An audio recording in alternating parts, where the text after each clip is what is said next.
예, 제가 10여 년 전에 그 꽤 큰 중견기업의 상속 사건을 맡았던 적이 있습니다. 근데 이제 중견기업이다 보니까 회사 소유긴 하지만 중요한 부분의 땅을 부인 명의로 해놓고, 또 하나는 회사 주식을 혼자 가지고 있으면 나중에 여러 가지 세제상의 문제가 생기니까 며느리한테도 해놓고, 그 다음에 사위한테도 해놓고, 사돈들 앞으로도 해놨어요. 굉장히 큰 기업이었는데, 근데 회장님이 갑자기 돌아가신 겁니다. 그러니까 문제가 뭐가 생겼냐면, 어머니하고 이제 큰아들이 분쟁이 생겼어요. 이제 큰아들은 어머니가 갖고 있는 요지의 큰 땅은 회사 거다, 이제 이렇게 시작을 한 거고, 그 다음에 이제 그러니까 이 어머니 입장에서는 며느리한테로 가 있던 것도 회사 거 아니냐, 그 다음에 사돈들한테 가 있던 것도 회사 거 아니냐. 이래서 결국은 어머니하고 큰아들, 큰아들하고 다른 자녀들, 그 다음에 며느리하고 사위가 가세하고 사돈들까지 가세를 해서 결국 난장판이 된 겁니다. 수십 차례에 걸친 고소, 고발, 민사소송, 그 다음에 세무조사를 3번이나 받았습니다. 그리고 나서 결국은 가족관계는 완전히 붕괴가 됐고, 그 다음에 세금이나 또는 각종 비용으로 상속재산의 상당 부분이 소진이 됐습니다. 재판이 한 5년 정도 걸렸는데, 5년이 끝나고 나서 그 할머니가 저한테 하신 말씀이 이게 지옥이다. 자기가 볼 때 여기가 지옥이다. 그리고 얼마 있다가 최근에 한 3년 전쯤에 할머니가 돌아가셨습니다. 사실 돌아가실 연세도 아니었는데 돌아가셨는데, 장례식을 제가 갔더니 딱 한 자녀만 와 있었어요. 6명이었는데 그것도 가장 못 받은 그 막내딸 하나만 와 있습니다. 그리고 여러분 이제 기억을 하실지 모르겠는데, 지난 5월 8일 어버이날 그 지방 대도시에서 그 40대의 두 남매가 그 80세 된 아버지를 살해한 사건이 있었습니다. 그게 결국은 이제 80세 된 아버지가 그 70대 후반의 할머니를 사귀셨어요. 사귀었는데 그 할머니도 아파트가 있었어요. 그러니까 이제 두 남매가 아버지는 그 아파트로 들어가라, 이 아파트 우리 주고 그 아파트로 들어가라. 근데 이제 아버지 입장에서 생각을 해보니까 앞으로 쓸 돈도 있고, 근데 이 아파트를 지금 당장 두 남매한테 줄 수가 없잖아요. 그래서 그게 안 된다 했더니 결국은 어버이날 이제 그 살해가 된 거예요. 근데 그게 결국 그 아파트가 3억 원짜리 아파트입니다. 그래서 이제 상속이라는 게 옛날에는 그 드라마에 나오듯이 돈 많은 집에 그런 경우에만 상속이 문제가 됐는데, 이제는 3억짜리 아파트도 이제 문제가 되는 그런 시대가 됐습니다. 그런데 지금 이제 최근에 고령화 시대가 되다 보니까 이 상속 문제가 또 다른 양상으로, 옛날하고는 다른 양상이 생겼습니다. 그 중에 첫 번째가 뭐냐 하면 그 혼자 남은 배우자의 생존의 문제가 생긴 겁니다. 몇십 년을 사셔야 되는데 자녀들이 나눠달라고 하니까 결국은 생존의 문제가 생겼고, 그 다음에는 치매가 지금 뭐 급격하게 증가를 하다 보니까 치매에 관한 가족 내부의 분쟁이라는 것이 지금 거의 상상 외로 많습니다. 그 다음에 세 번째가 이제 부모 부양에 관한 문제하고 상속 재산에 관해서 자녀들끼리 거의 무한 투쟁을 하는 겁니다. 그래서 이제 상속 분쟁은 분쟁이 아니라 이제 전쟁이다, 이제 이렇게 표현이 되는데, 상속이 이제 가족 내부의 문제를 넘어서 이제는 사회적인 문제, 국가적인 문제가 지금 되어가고 있는 겁니다. 그래서 오늘 여러분들에게 이런 상속에 우리가 실패하지 않을 수 있느냐, 상속에 성공할 수 있느냐, 이런 문제를 여러분하고 같이 이야기를 나눠보려고 합니다. 우선 상속 그러면 3가지 방법이 있습니다. 상속을 하는데 3가지 방법이 있는데, 첫째가 뭐냐 하면 유언으로 상속하는 겁니다. 유언으로 상속자도 지정하고 상속분도 지정하는 거. 그다음에 두 번째는 그냥 자기들끼리 협의해서 나누는 겁니다. 근데 이거는 좋잖아요. 협의해서 누가 더 갔든지 덜 갔든지 아니면 어머니가 그냥 이 아파트에 사시고 그다음에 어머니 돌아가시면 뭐 우리가 나누겠다 이러든지 협의하는 게 제일 하여간 서로 간에 좋은 방법이죠. 근데 협의가 안 될 때, 유언도 없고 협의가 안 될 때는 법으로 갈 수밖에 없잖아요. 그래서 상속인, 법정 상속분 뭐 이런 문제가 생기는 겁니다. 이게 얼마 전에 5억짜리 아파트가 있고 자녀가 3명이 있는데 이제 그 남편이 돌아가셨어요. 그래 이제 부인은 그 아파트에서 그냥 살면 좋잖아요. 살고 싶고. 근데 자녀들이 나누자 이렇게 된 거예요. 지금 한번 보세요. 여기에 이제 망인이 있고 여기가 이제 그 상속인으로 처가 있고 자녀가 이제 3명이 있다. 지금 상속분이 이제 아까 얘기했잖아요. 이제 협의가 되지 않으면 유언이 없으면 법정 상속분으로 가는데 자녀들은 똑같아요. 자녀들은 똑같은데 처는 자녀 한 사람의 50%를 더하니까 1.5가 되죠. 그럼 이렇게 되는 거예요. 상속분이. 그러면 이제 처의 상속분을 이제 5억 원짜리 아파트라고 했으니까 처의 상속분을 구해보면 지금 1.5 더하기 1 더하기 1 더하기 1분의 1.5가 되는 거예요.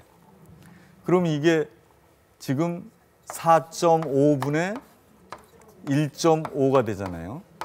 이거는 소수점을 없애면 9분의 3이 되잖아요. 그러면 3분의 1이죠. 그러니까 5억 원짜리 아파트에서 처가 가져갈 수 있는 것은 1억 7천 정도가 가져갈 수 있잖아요. 이게 자녀가 많아지면 줄어들겠죠. 자녀가 많아지면. 그래서 배우자의 상속분이 지금 문제가 생긴 겁니다. 그러니까 자녀가 많아지면 지금 많이 나와서 잘 기르라고 그러는데 잘못하다 많아지면 이런 경우도 야, 엄마가 어떻게 사냐. 그랬더니 자녀들 얘기가 아니, 월세 가세요. 이렇게 돼서 홀로 남은 배우자의 이 상속분이 지금 문제가 많이 생기게 된 겁니다. 그래서 이게 가정에 맡겨놨더니 이제 이런 문제들이 생기니까 국가에서 무슨 조치를 취해야 되는 거 아니냐. 그래서 2014년에 법무부에서 민법 개정 시안을 만든 적이 있었습니다. 그게 뭐냐 하면 배우자한테 일단 50%를 주자. 50%를 주고 그 다음에 나머지 50%를 나눠라. 그럼 아까 한번 보시죠. 지금 이게 5억 원이었잖아요. 5억 원이고 그러면 이제 이렇게 됐을 때 여기에 2억 5천을 일단은 배우자가 먼저 받잖아요. 그 다음에 2억 5천을 가지고 아까 9분의 3이었으니까 3분의 1 아니에요. 그러면 한 0.8 조금 넘으니까 그래 0.8 더하면은 한 3.3.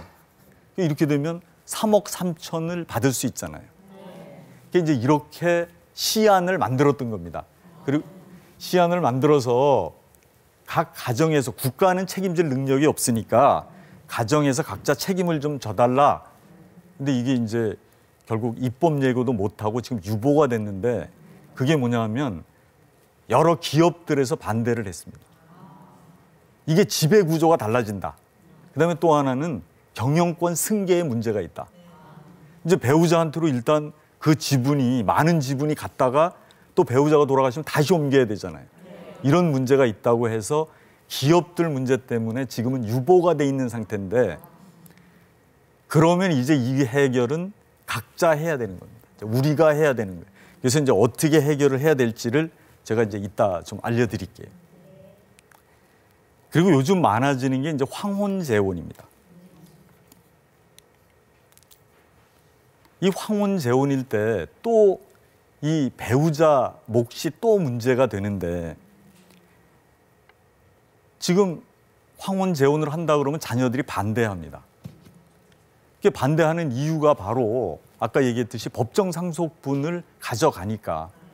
근데 금세 와서 얼마 안 된 그 재혼한 배우자가 자기들보다 더 많이 가져가고, 이게 재산이 많은 집에서는 상당히 문제가 되는 것들이죠. 그러니까 안 된다. 그래서 혼인신고를 못하고 사는 분들이 많습니다. 근데 어떻게 될까요? 돌아가시면. 혼인신고를 못하고 사실혼 관계에 있으면 지금 우리 법으로는 상속에 관해서는 전혀 권리가 없습니다. 한 푼도 못 받습니다. 그러다 보니까 우리가 이제 많이 권하는 게, 황혼 재혼을 하실 때는 부부재산 계약을 해라, 이제 이런 권유를 드리는데, 부부재산 계약이라는 거는 한번 혼인신고가 끝나면 못 바꿉니다. 바꿀 수가 없습니다. 그래서 일단 혼인신고 전에 해야 되고, 또 하나는 등기를 해놓지 않으면 나중에 예를 들어서 남편이 뭐 주겠다, 무슨 아파트를 주겠다라고 계약을 했는데 등기를 해놓지 않으면 나중에 이제 그 채권 채무 관계 때문에 뭐 이게 이제 압류되거나 이래서 뭐 경매되거나 막 이럴 수도 있잖아요. 그랬을 때 보호를 못 받는 겁니다. 그러니까 재산 계약을 하되, 그러면 언제 아파트를 줄 건지, 그 다음에 결혼 이후에 생긴 재산들은 뭐 같이 2분의 1씩 등기를 한다든지 이런 계약을 할 수가 있습니다. 요즘은 왜 치매가 많이 걸린다고 했잖아요. 2014년 기준으로 우리 치매 노인 숫자가 100만 명입니다. 지금 한 5년쯤 더 지나면 이게 빨리 진행이 돼서 한 150만 정도. 그러면 결국 노인 인구의 15%가 치매라는 결론이 되는데, 이 문제가 보통 심각한 것이 아닙니다. 지금 이제 치매가 진행되는 분이, 이제 국내에는 아들들이 의사도 있고 뭐 그다음에 큰 대기업의 임원도 있고 그래서 많은 재산들을 나눠줬어요. 근데 이제 외국에 유학 갔다가 외국에 사는 아들이 있어서 아들이 왔길래, 내가 더 이제 치매가 진행되기 전에 내 건물을 하나 줘야 되겠다.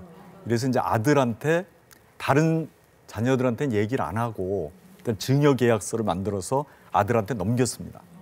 그리고 이제 아들은 외국으로 갔죠. 그런데 다른 형제들이 알았어요. 그래서 무효다 이거. 이래서 소송을 제기를 했습니다. 그러면 지금 소송 중에, 상속에 관한 소송 중에 제일 많은 소송 중에 하나가 증여 무효 소송입니다. 무효다. 그러면 법원에서도 골치가 아픈 거예요. 언제부터가 그러면 치매냐. 그러니까 치매도 증여를 할 수 있는 경우가 있을 거 아니에요. 치매가 지금 초기 같은 경우에는 뭐 판단 같은 게 다 정상적이잖아요. 그래서 이제 그러면은 이제 막 서로 다투니까 이제 국내에 있던 자녀들은 야, 치매다. 그 다음에 또 뭐 외국에 있던 자녀는 이게 뭐 초기지, 이게 무슨 치매냐. 그러다 보면 이제 병원에서 검사를 하잖아요. 검사를 하는데 지금 검사 방법이 몇 가지가 있습니다. 뭐 MMSE도 있고 뭐 GDS도 있고 이제 이런 검사들이 있는데, 이거를 보면 제가 이제 가만히 보니까 지능이 한 6세에서 7세, IQ가 한 50에서 70, 요거를 중증이라고 보는 겁니다. 그러면 그때가 어느 단계냐 하면 시간에 관한 감각이 없습니다. 그러니까 몇 년인지 몇 월인지 계절이 언제인지를 잘 이제 기억을 못하는 거고, 또 하나는 위치에 대한 감각이 없습니다. 여기가 어딘지, 그리고 자기가 지금 어느 나라에 있는지, 어떤 건물이고 자기가 어디 와 있는지를 잘 모르는 겁니다. 그리고 자기 주위에 있는 사람들의 이름을 잃어버리기 시작해요. 손자, 손녀 이름을 잊어버려요. 자기가 어느 학교 나왔는지를 모릅니다. 그리고 겉으로는 그런데 우리가 느낄 수 있는 게 뭐냐면 옷을 잘 못 골라요. 옷을 잘 못 고르고, 또 하나는 신발을 왼쪽 오른쪽을 바꿔 신는 경우. 이제 요럴 때가 이게 이제 중증 치매구나. 거의 그럴 때쯤 되면 법원에서도 야, 이건 중증이다. 그러면 그때는 증여한 게 무효가 될 가능성이 엄청 큰 거예요. 그러면 이게 유언에도 똑같습니다. 유언의 경우에도 그러면 이제 그럼 아버님이 이제 치매 초기인데 그 이제 아버님을 모시고 가야 될 거 아니에요. 그러려면 다니던 병원 같은데 의사한테 진단서하고 소견서를 좀 써달라고 해야 됩니다. 그러니까 지금까지는 인지 능력이나 의사 능력에 문제가 없다. 그래서 그거를 증여계약서에 첨부를 해야 되는 거예요. 그다음에 유언할 때도 유언장에 첨부를 해야, 왜냐하면 진행이 되기 때문에 그렇습니다. 치매가 가만히 있는 게 아니라. 그럼 몇 개월 후에 오면 뭐 아무것도 모르니까 다른 형제들은 뭐 이게 말이 되냐, 이제 이렇게 되는 거죠. 그래서 유언장이나 증여계약서에는 의사의 진단서하고 소견서까지 첨부를 해야 나중에 유효한 증여나 유언이 될 수 있습니다. 이제 이런 경우가 있습니다. 자녀들이 이제 부모가 이게 치매가 이제 시작된 것 같아. 보니까 자꾸 이제 하고 뭐 신발도 뭐 아니면 이제 예를 들어 자꾸 잃어버리신다. 치매가 시작되는 것 같다. 그럼 불안해, 불안. 그래서 야, 우리 아버지가 이제 제일 불안해하는 게 뭐냐면 다른 자녀한테 많이 줄까 봐 불안한 거예요. 예? 가까이 있는 자녀들한테 많이 줄까 봐. 그래서 뭐라고 와서 얘기를 하냐면 우리 아버지 재산을 좀 묶어둘 수가 없습니까? 불안하잖아요, 지금. 그런데 이제 그게 될 것 같은데 안 됩니다. 상속은 권리가 아니잖아요. 그러니까 일단 아버지가 치매에 걸리셔도 재산을 묶어둘 수는 없어요. 그래서 그때 활용될 수 있는 게 이제 성년후견이라는 거예요. 그러면 성년후견이라는 것은 지금 치매에 걸려서 인지능력이나 의사능력이 없다. 그러니까 모든 재산 관계를 후견인이 이제 할 수 있도록 해주는 겁니다. 그래서 이제 그러면 후견인이 누가 될 건지가 또 문제가 생기잖아요. 자녀들 중에 장남이 해야 된다, 장남 믿을 수가 없다. 이제 이렇게 되니까 또 싸움이 생깁니다. 그래서 가정법원에서는 만약에 자녀들끼리 의견이 일치가 되지 않는다면 가정법원에 등록된 변호사들을 선임해 줄 수가 있습니다. 그러니까 다 동의하면, 자녀들이 동의하면 가정법원에서 이제 선임을 해 줄 수가 있습니다. 그렇게 해서 재산이 잘못되는 것을 막을 수가 있습니다. 다음에 이제 이 문제가 많은 게 아까도 부모 부양이 지금 가장 큰 문제 중에 하나라고 말씀을 드렸잖아요. 그럼 효도가 돈으로 계산될까요? 예, 한번 되는지 안 되는지 한번 보겠습니다. 그리고 여기에서는 효도가 돈으로 계산된 요 파트에서는 자녀들끼리 일어날 수 있는 문제를 이제 효도하고 관계가 없더라도 몇 가지만 말씀을 드리고 넘어갈게요. 자, 20년 전에 부모한테 얘기도 안 하고 미국으로 이민을 갔어요. 그래서 미국 시민권자가 됐습니다. 근데 아버지가 사망을 하자 돌아왔어요. 그래서 나도 상속 내 거 내놔라 했을 때 줘야 될까요? 지금 아까 이제 상속에 관해서 말씀드릴 때 상속인이라는 게 있었잖아요. 상속인은 두 가지가 있습니다. 하나는 상속은 첫 번째로 핏줄 따라갑니다. 그러면 핏줄이 없으면 상속인이 아니에요. 예를 들어서 재혼을 해가지고 계모가 있잖아요. 전처소생의 자녀도 있고 계모가 있잖아요. 계모하고 전처소생의 자녀들 간에는 상속이 안 일어납니다. 계모가 돌아가셔도 그 재산을 전처소생 자녀들이 못 받아요. 그러니까 이제 어떤 문제가 있냐면 아버지가 계모한테 다 주면 우리는 못 받는다. 그런 문제가 생기는 겁니다, 여기서. 그 문제 곧 또 하나 상속인이 되는 거는 법으로 핏줄을 만들어주는 경우가 있습니다. 그게 양자입니다. 양자. 그래서 핏줄 아니면 양자, 두 가지가 아니면 상속인은 아니고, 그리고 핏줄이 있으면 미국 사람이라도 상속인이 되는 거예요. 이 아들은 상속을 받을 수 있습니다. 그게 좀 억울하시겠잖아요. 근데 이제 하여간 원칙은 그렇다는 얘기예요. 이제 뒤에 또 한번 볼게요. 자, 시골에서 이제 공부를 잘하는 아들이 있어서 유학을 보냈어요. 그랬더니 이제 가서 뭐 박사, 석사, 박사 다 외국에서 하고 또 이제 유명한 외국계 회사에 이제 근무해서 돈도 많이 버는데 이제 차남은 공부에 취미도 없고 뭐 공부도 잘 못하고 이래서 시골에서 아버님을 모시고 농사를 지었어요. 그리고 이제 차곡차곡 농사를 지으면서 농지도 더 늘렸어요. 그래가지고 이제 재산을 형성해 놨는데 아버지가 돌아가셨어. 그 이제 차남 입장에서는 내 앞으로 좀 해주고 돌아가시든지 뭐 이렇게 생각하는 사이에 돌아가셨어. 그 장남이 왔어요. 자, 이거 나누자, 농토. 어때? 이거 나눠줘야 됩니까?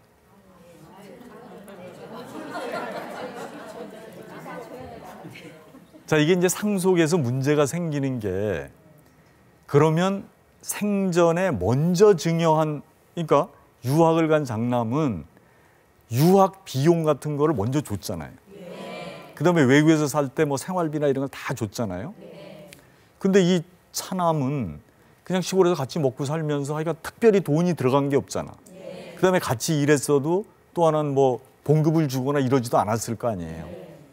그러면 상속에서는 유학 비용이나 이런 거는 다 미리 받아간 증여 재산은 상속이다라고 보는 거예요. 그럼 여기서 비교를 해봐야 돼. 가져간 돈이 예를 들어서 3억이다. 그런데 농토를 다 따져봐도 3억밖에 안 된다. 그러면은 장남은 가져갈 게 없는 거예요. 그게 특별수, 이거 공평하잖아요. 네, 상속이 좀 공평하죠. 예. 다음에 이제 또 이게 효도입니다. 지금 어떤 그 막내딸이 이제 부모님을 모시고 살았어. 같은 집에서. 살면서 재산세도 내주고 그 다음에 또 집 수리할 때 수리비도 내고 또 직장에 다니면서 또 봉급 타면 아버님, 어머님 드리고 이제 이렇게 살았는데 이제 연락도 없던 그 형제들이 아버님 돌아가시니까 다 왔어, 집에. 야, 나누자. 이게 나눠줘야 됩니까? 지금 이게 효도잖아요. 이게 효도. 그러면 이게 효도일 때는 이 막내딸이 할 수 있는 것은 가정법원에다 기여분 신청을 하면 됩니다. 기여분이 효도했다는 거예요.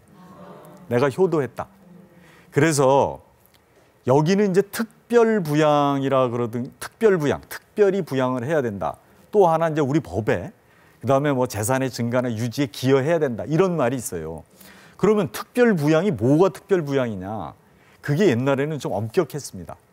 뭐 이제 돈도 많이 들여야 되고 뭐 이제 또 재산의 증가나 이런 데 기여를 했어야 된다. 근데 최근에는 너무들 이제 효도를 안 하니까 같이 사는 거,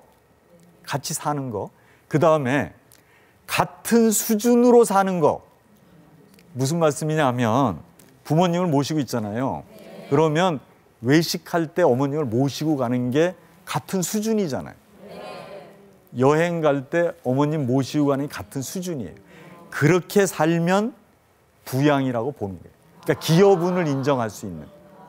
그런데 한 달에 같이 살지도 않고 그다음에 한 달에 한 25만 원 드리고 휴가 자기들끼리 가고 먹는 거 자기들끼리 먹고 그럴 때는 부양이 아니라고 보는 거예요. 효도를 해야 되겠다는 생각이 드시나요? 다음에 이제 요새 또 많이 문제가 되는 게 사실 그렇잖아요. 재산을 먼저 주는 거 하고 나중에 주는 거 하고 이게 막 이러다 보니까 옛날의 개념으로는 자녀들이 달라 그러면 그냥 줬어요. 그러니까 네가 책임지고 내가 우리 부부 그냥 여기서 살 테니까 그냥 너 가져라 집을. 그런데 이게 이제 문제가 생기는 게 뭐냐 하면 부모님들이 이제 오래 사시잖아요. 그리고 아까 얘기했듯이 지금 자녀들이 힘들잖아요. 그러니까 부양을 안 하려고 그러는 거예요. 부양을 안 하려고. 그랬을 때 그럼 부모들이 이거 내놔라. 이런 소송이 지금 엄청 많습니다. 내놔라. 근데 지금은 부모들이 거의 다 집니다. 이게 뭐냐 하면 증여를 할 때는 조건이 있어야 조건. 예를 들어서 너 한 달에 250만 원씩 우리 생활비를 줘라. 근데 만약에 네가 생활비를 안 줬을 때는 도로 재산을 가져오겠다. 만약에 이런 조건이 붙어 있지 않다면 근데 부모가 지금 내놔. 그게 법원에서는 안 됩니다. 그래서 지금은 부모님들이 다 지시는 거예요. 그러니까 국회에서 불효자 방지법을 만들자. 이제 그 얘기였습니다. 그게 뭐냐면 부모님이 조건을 붙이지 않으셨어도 250만 원 뭐 줘라 이걸 안 했어도 부모님이 달라면 무조건 주게 하자. 그게 불효자 방지법이에요. 그런데 지금 뭐 국회가 하여간 지난번 국회에서 이게 폐기가 됐습니다. 제대로 이제 처리를 못하는 바람에 폐기가 됐어요. 그게 이제 앞으로는 뭐 다시 나올 수도 있는데 하여간에 그러려면 이제 우리는 준비를 해야 되는 겁니다. 그게 이제 불효자 방지법 얘기입니다.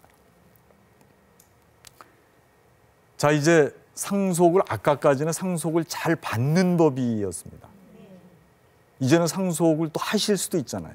이제 받았으면 하실 수도 있는데 잘 하는 법을 좀 알아볼게요. 그럼 아까 그랬잖아요. 배우자 생활을 보장해야 되는데 그러면 받을 때도 물론 그게 문제가 되지만 이제 뭐 예를 들어서 준다. 그 남자분들이 많이 계셔야 되는데 그러니까 이제 준다. 그러면 지금 줄 수 있는 방법이 지금은 배우자하고 공동으로 재산을 취득하면 됩니다. 공동 명의로 해놓은 반은 배우자 거잖아요. 이제 그렇게 하시면 되고 그다음에 또 하나는 만약에 이걸 못했다. 지금 뭐 하다 보니까 이걸 못했다. 그러면은 배우자한테는 증여하는 생전에 증여하시면 됩니다. 그리고 지금 배우자는 6억 원까지는 공제가 되잖아요. 그러니까 6억 원 정도 되는 재산은 증여를 하셔도 지금 세금이 없잖아요. 그러니까 이제 지금은 배우자 상속분은 배우자는 미리 그렇게 상속분을 보장하지 않으면 나중에 오히려 싸움이 더 생길 수가 있으니까 그렇게 하셔라 이 말이고 그다음에 이제 그 자녀들한테 증여하는 문제입니다. 자녀들한테 증여하는 문제인데 언제 증여해야 되냐, 얼마를 증여해야 되냐 이런 문제가 있잖아요. 지금 그 자녀한테 증여하는 문제를 놓고 그 마이크로소프트 그 창업자 빌 게이츠가 그런 얘기를 했습니다. 자녀들한테 예를 들어서 많은 돈을 주는 거는 그 자녀들의 어떤 그 고통과 좌절과 성취를 통한 경험을 뺏는 거다. 그래서 많이 주지 마라. 이런 얘기를 한 적이 있습니다. 결국은 필요한 최소한을 줘야 되는데 그럼 필요할 때가 언제일까요? 예를 들어 대학을 간다고 그러면 뭐 지금이야 대학까지는 보내니까 유학을 하겠다. 그러면 얘기를 해야 됩니다. 너 유학을 가는 거는 상속재산을 미리 받아가는 거다. 너 앞으로 상속재산 없어. 그리고 나머지 동생들한테도 얘기해야죠. 형 유학 가는 거는 상속재산 미리 주는 거야. 그러니까 너들도 하겠다면 그 정도는 주겠다. 그러면 예를 들어서 둘째가 창업을 하겠습니다. 그러면 그때 자기 형편에 맞는 최소한의 금액을 주는 거죠. 그리고 너는 이게 내 상속이다. 너 앞으로 달라 그러지 마. 이제 셋째는 뭐 창업도 안 하고 하여간 혼자 직장 다녀가지고 있었다. 걔는 나중에 이제 줄 수가 있는 거예요. 그러니까 필요할 때 줘라는 거죠. 이 독일에서 이런 적이 있었습니다. 90세 되신 이제 그 아버지가 계셨는데 한 기업이 한 5개 정도 됐습니다. 근데 딸이 외동딸이에요. 그래서 외동딸의 그 경영 능력이나 이런 걸로 봤을 때 이 아버지가 재산을 계속 가지고 계셨어요. 그리고 딸도 그 회사에 근무를 했습니다. 그 이제 90세가 넘어가지고 딸이 65세가 됐어요.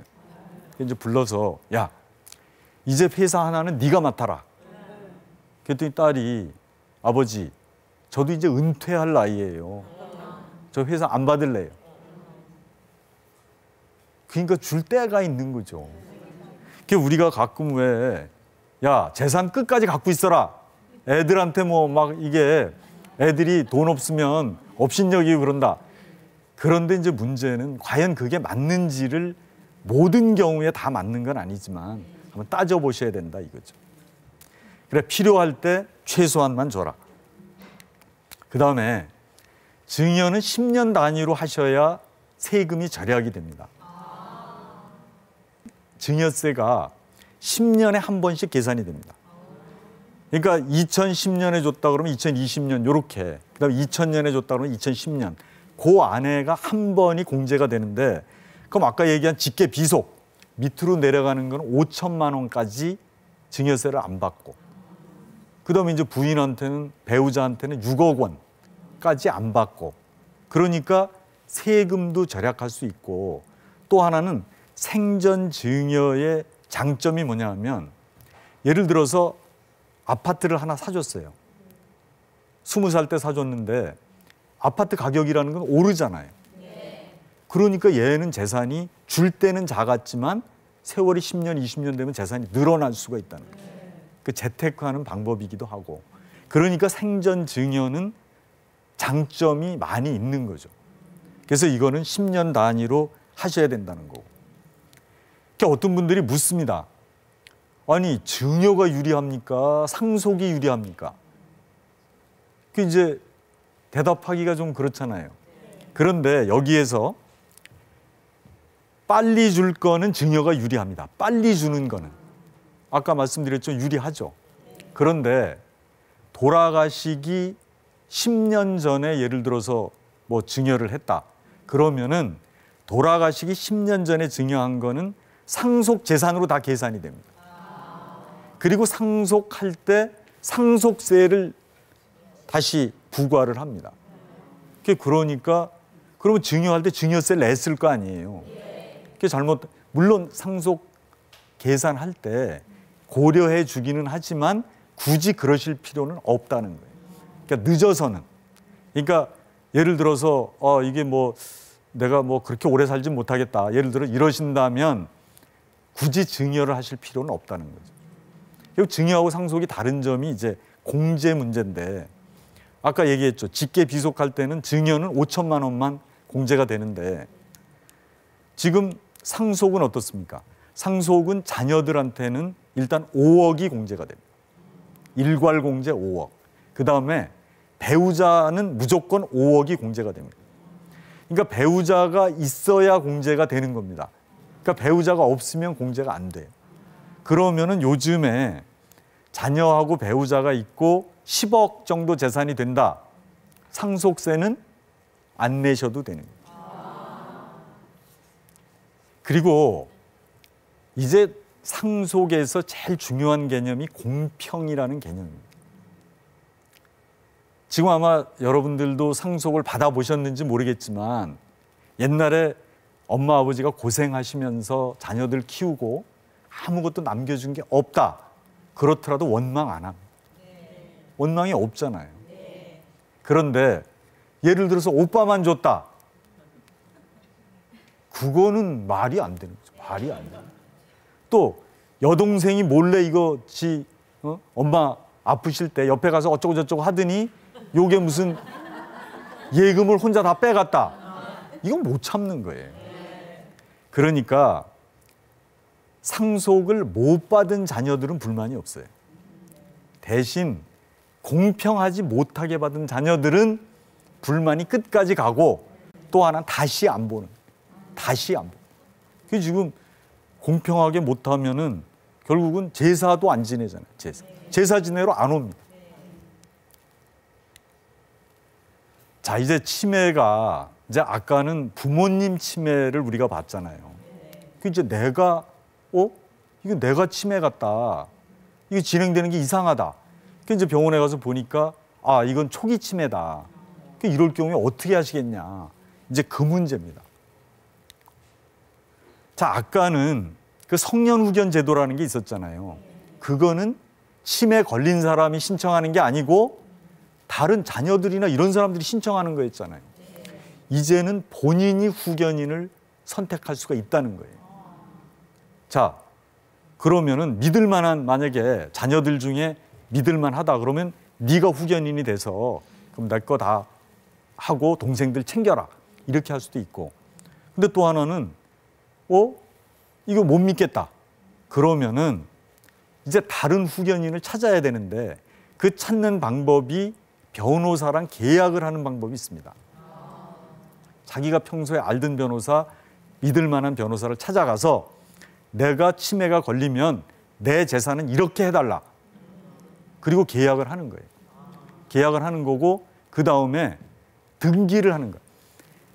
지금 성년후견이나 이 부분은 가정법원에 다 등기가 되어 있습니다. 그럼 이제 앞으로 이런 일이 생길 겁니다. 이제 지금도 생기고 있는데 그게 뭐냐 하면 어떤 할아버지가 재산을 팔려고 그래요. 그러면 상대방이 할아버지 가정법원에 가서 성년후견이 등기가 안 돼 있다는 증명서 떼우세요. 앞으로 이게 이제 무지하게 많아집니다.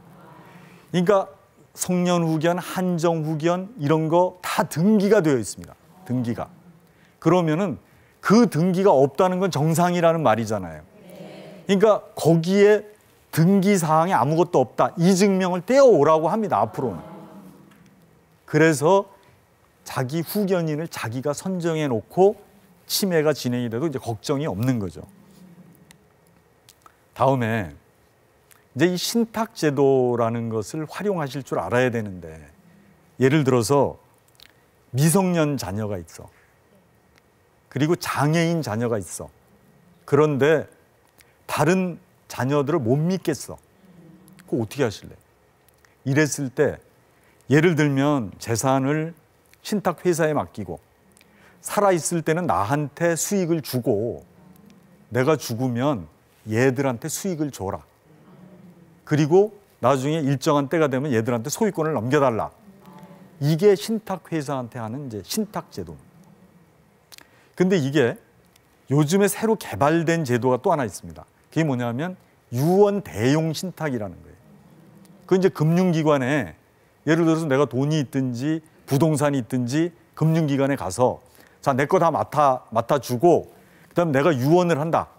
큰애한테는 언제 뭐를 주고 둘째, 셋째는 학비를 예를 들면 계속해서 대주다가 몇 년 후에 얘들이 성년이 되면 이 재산을 걔들한테 줘라. 이렇게 금융기관하고 이제 계약을 하면 금융기관에서 그대로 시행을 해주는 거예요. 이게 이제 금융신탁, 그러니까 유언 대용 신탁이라는 거예요.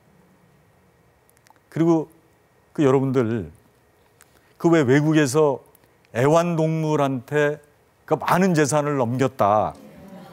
그런 얘기 들어보셨어요? 네. 그래서 왜 좀 개팔자가 뭐 사람보다 낫다. 저렇게 많은 돈을 개가 상속받다니. 그리고 또 하나는 요즘에 이제 독거노인분들이 많으시잖아요. 그러니까 내가 잘못되면 내 개를 어떻게 해달라. 이제 이게 그 펫 신탁이라는 거였는데 우리나라도 있을까요? 없어요? 이거를 이제 은행에서 시작했습니다. 펫 신탁을 시작했어요. 그런데 외국에는 고양이도 되고 뭐 치와와도 되고 이게 됩니다. 근데 아직 우리나라는 그 경험이 없으니까 애완견만 됩니다. 그리고 한도가 1,000만 원. 그래서 한 번에 200만 원씩 해서 5번에 걸쳐서 넣을 수 있고 또 매달 넣는 것도 넣을 수 있고 대신 1,000만 원이 한도다. 이제는 이제 펫 신탁을 시작해서 애완견 걱정되시는 분들은 활용하실 수가 있습니다. 자, 이게 이제 유언장이 말이에요. 이게 여러 가지 문제가 있습니다. 유언장을 작성은 했는데 이게 무효다. 그러면 너무 속이 상하실 거 아니에요. 작성을 해놨는데 무효다. 실제로 무효가 되는 유언장들이 엄청 많이 있습니다. 그래서 이제 유언장에 관한 것이 이제 5가지가 있는데 자필 증서라는 게 있고 녹음 유언이라는 게 있고 공정 증서가 있고 뭐 구수 증서가 있고 비밀 증서가 있고 이제 5가지가 있습니다. 그런데 이제 공정 증서라는 것이 바로 공증인 사무소나 법무법인에 가서 이제 하는 건데 그게 가장 안전하긴 합니다. 돈이 좀 들어가긴 하지만 20년간 보관해 주니까 없어질 염려가 없습니다. 훼손되거나 그리고 자녀들이 그거 가지고 뭐 고치거나 싸우거나 이럴 일도 없습니다. 그래서 이제 그 부분은 이제 굉장히 안심이 되는데 돈이 좀 이제 좀 비쌉니다. 30억 기준으로 300만 원. 뭐 그 다음에는 100억이 되더라도 300만 원. 20억 정도 되면 200만 원, 한 10억 정도에 100만 원. 그래서 이제 비싸잖아요, 그 부분은. 그래서 이제 제가 오늘 그러면 자필증서 유언, 자기가 손으로 쓰는 거 하고 녹음하는 거 두 가지만 가르쳐 드릴게요. 이 자기가 이제 유언장을 직접 손으로 이제 쓰셔서 한다고 하면 돈이 안 들잖아요, 우선. 그러면 첫 번째가 뭐냐면 전체가 다 자기 손으로 쓰셔야 된다는 거예요. 요새 잘하시는 워드로 하고 사인만 한다? 안 돼. 다 자기가 쓰신다. 그럼 유언장, 홍길동, 그 다음에 주소를 쓰셔야 돼요. 서초구 서초동 뭐 몇 번지, 무슨 아파트 몇 동 몇 호. 그 다음에 1, 서초동 몇 번지 몇 아파트 하고 A 은행에 있는 예금은 처 아무개에게 준다. 2, B 은행에 있는 예금은 자녀들에게 준다. 그 다음에 이제 3, 장례식에 오는 손님들을 잘 대접해라. 또 하나는 너희들끼리 우애 있게 지내라. 그리고 2016년 몇 월 며칠 이름 홍길동 도장 5가지였어요. 우선 전체를 다 자기 손으로 쓰셔야 된다. 이름을 꼭 쓰셔야 된다. 주소가 꼭 있어야 된다. 그 다음에 년, 월, 일이 있어야 된다. 그 다음에 도장이 꼭 있어야 된다. 그래서 사인을 요즘에 많이 하시잖아요. 금융기관에도. 그런데 아직은 우리 법이 이제 거기는 좀 못 따라가는 거예요. 그래서 법에는 사인은 없어. 그래서 사인하시면 무효가. 그 실제로 많습니다. 사인하셔가지고 무효가 된 거예요. 그러니까 주민번호 도장 같은 건 안 들어가도 되나요? 주민번호 안 적어도 되나요? 상관없습니다. 주소만 확실히. 예, 주소만. 그래서 이제 이런 경우가 있습니다. 지금 질문을 잘하셨는데 주민번호가 있어요. 이름, 주민번호, 그다음에 주소가 없어. 그리고 연월일 도장 찍었어. 이거 유언장 이제 법원에 갖고 왔어요. 소송이 걸린 거예요. 그러면 주소를 쓰는 이유는 누군지 구별하기 위해서입니다. 홍길동 그러면 서초동 사는 홍길동, 강남구에 사는 홍길동 다르잖아요. 구별하기 위해서인데 주소가 없어. 근데 주민번호가 있으면 구별이 되잖아요. 그런데 대법원에서 안 된다. 그게 뭐냐 하면 우리 법에 현재 주소를 써라 이렇게 돼 있기 때문에 주민번호를 가지고 주소를 알 수 있더라도 그건 무효다. 이렇게 했습니다. 그러니까 주민번호는 안 쓰셔도 돼요. 그리고 이제 날짜를 쓸 때 예를 들어서 내 뭐 칠순 생일날 아니면은 우리 손자 뭐 막둥이 돌날 이렇게 쓰셔도 된다는 거예요. 특정할 수 있으니까. 그럼 이제 자필증서는 아셨잖아요. 변호사님, 도장은 일반 도장도 인감 도장만 돼요. 이런 거 없어요? 없고 막도장도 되고 대신 무인도 됩니다. 무인. 예. 그러니까 사인하지 마시고 도장이 없으면 무인. 그다음에 막도장가도 찍어도 됩니다. 다음에 이제 녹음유언인데요. 이 녹음유언이 제일 하시기가 편합니다. 그리고 앞으로 활용이 많이 될 건데 이제 문제가 잘 모르시는 게 뭐냐면 녹음을 했어요. 이제 나 누구다. 그리고 이제 녹음 내용은 뭐다. 아까 얘기처럼 이거 누구 같고 이거 누구 같고 했어. 그다음에 몇 월 며칠 누구 이렇게 했어요. 근데 이게 무효입니다. 왜?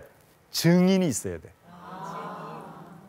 녹음에는 증인이 꼭 있어야 되는데 대신 증인을 아무나 하면 안 돼요.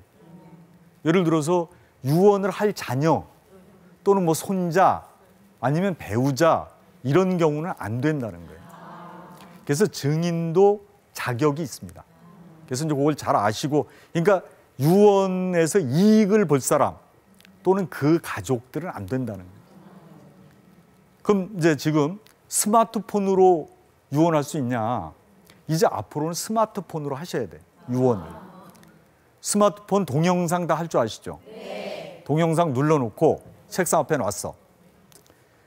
자, 내가 지금부터 유언을 하겠다.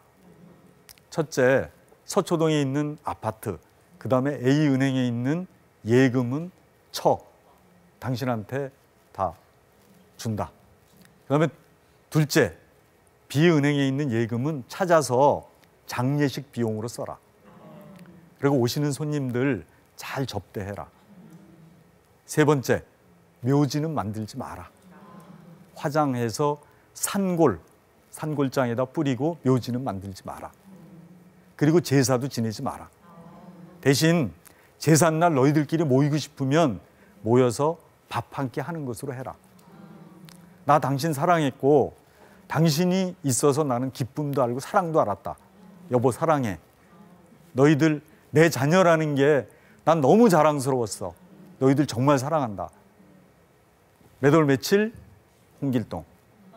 그 다음에 옆에 이제 친구든지 와서 친구가 홍길동 씨가 하는 유언 내용을 내가 잘 들었습니다. 확인했습니다. 나는 친구 누구누구입니다. 그러면 유효한 녹음 유언이 된 겁니다. 그런데 그런 유언장이 있다 그러면 아무도 시비를 못 걸 게 뭐냐면 뭐 치매가 걸렸네, 그때 뭐 어떤 상태, 이게 뭐냐면 영상을 보면 알 수 있잖아요.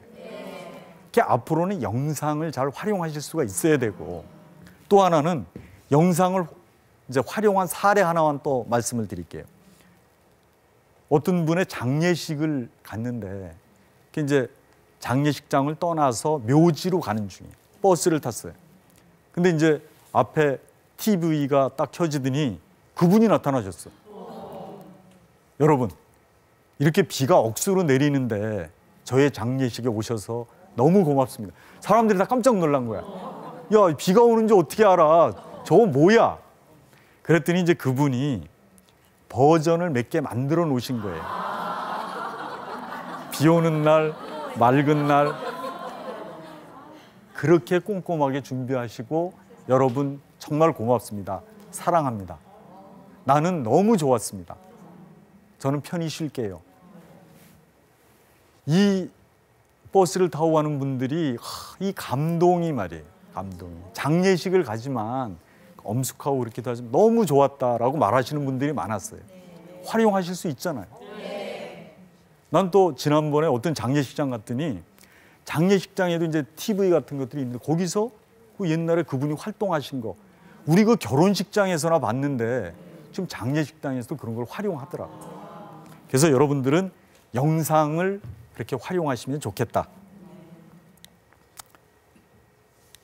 자, 이제 두 개는 다 말씀을 드렸잖아요. 자, 이제 결론을 이제 말씀을 드릴 차례입니다. 첫 번째, 무조건 효도하라 이해가 가셨죠? 네. 효도는 나도 좋고 부모님도 좋지만 또 하나는 그것을 보는 자녀들도 정말로 좋습니다. 그리고 더 교육을 안 해도 걔들도 효도합니다. 또 하나 아까 보셨잖아요. 돈이 생기잖아요. 증여도 받을 수 있고 또 유언장의 기재가 될 수도 있어요. 효도는 거의 일석오조 정도, 일석오조가 된다. 그래서 무조건 효도를 하셔야 되고요. 다음에 말씀드렸잖아요. 지금 그 철강왕 앤드류 카네기가 그런 얘기를 한 적이 있습니다. 자녀들에게 재산을 상속하는 것은 자녀들의 열정과 에너지를 죽이는 것이다. 그 카네기가 나는 가난이라는 엄격하지만 효율적인 학교를 다녔기 때문에 내가 지금 이런 부자가 됐다. 이런 얘기를 한 적이 있습니다. 그래서 재산을 남기면 오히려 자녀들이 그 재산에 가려서 재능이나 에너지가 죽어버릴 수도 있다. 그러면 남기지 마라. 그리고 옛날에도 다 쓰고 죽어라. 자식에게는 아무것도 남기지 말아라. 이런 베스트셀러들이 있었습니다. 몇 년 전에. 생각나시죠? 그것도 다 일리가 있는 얘기들입니다. 재산은 남기지 마라. 마지막으로 철학을 상속하라. 지금 우리 내부에 말이에요. 우리 내부에 어떤 그 빛나는 본질들이 있을 수가 있는데 대부분은 그거를 발견을 못하는 거예요. 부모님들이 그거를 발견해 주셔야 되는 거예요. 자녀들한테 너 안에는 빛나는 본질이 있다. 너는 대단한 애다. 그거를 알려주시면 애들이 그거를 깨닫고 그게 공부 잘하는 거하고 관계없죠. 또 하나 돈 잘 버는 거하고도 관계가 없을 수가 있어요. 그래서 그 본질을 찾아주시라는 거고.